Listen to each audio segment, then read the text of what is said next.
Freccia inserita e sorpasso servito. Il Bari espugna il Meti di Vicenza e lascia al terzultimo posto i Veneti ancora sconfitti davanti al proprio pubblico.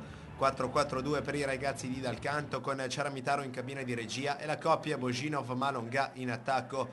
Torrente opta per il solito 4-3-3 con Junco, Caputo, Ghezzal a comporre il tridente offensivo. Parte decisamente meglio il Bari che dopo appena 5 minuti è già in vantaggio. Sciaudone mette al centro dalla corsia a sinistra, Bremec pasticcia con Castiglia e Caputo e Lesto a segnare a porta vuota. I pugliesi sembrano avere in mano il pallino del gioco, ma nella seconda parte della prima frazione la squadra di Dal Canto inizia ad attaccare. Al 26esimo Ciaramitaro colpisce con il mancino il cross di Semioli, ma la sfera termina di poco a lato. Ancora Ciaramitaro, 5 minuti più tardi cerca la supergiocata, controllo di petto e girata volante che viene però mandata in corner da Oretti Bolamanna. Nella ripresa il ritmo è ancora alto con il Vicenza che spinge per trovare il pari, ma al 13esimo Bremec salva il risultato e tiene le speranze vive per i veneti, respingendo la botta mancina di Caputo. Dal Canto vede che i suoi sono stanchi e allora cambia, Malonga con Giacomelli e Tiribocchi con Bellazzini. Proprio il tir troverebbe il pareggio al 28esimo, ma la rete viene annullata giustamente per fuorigioco.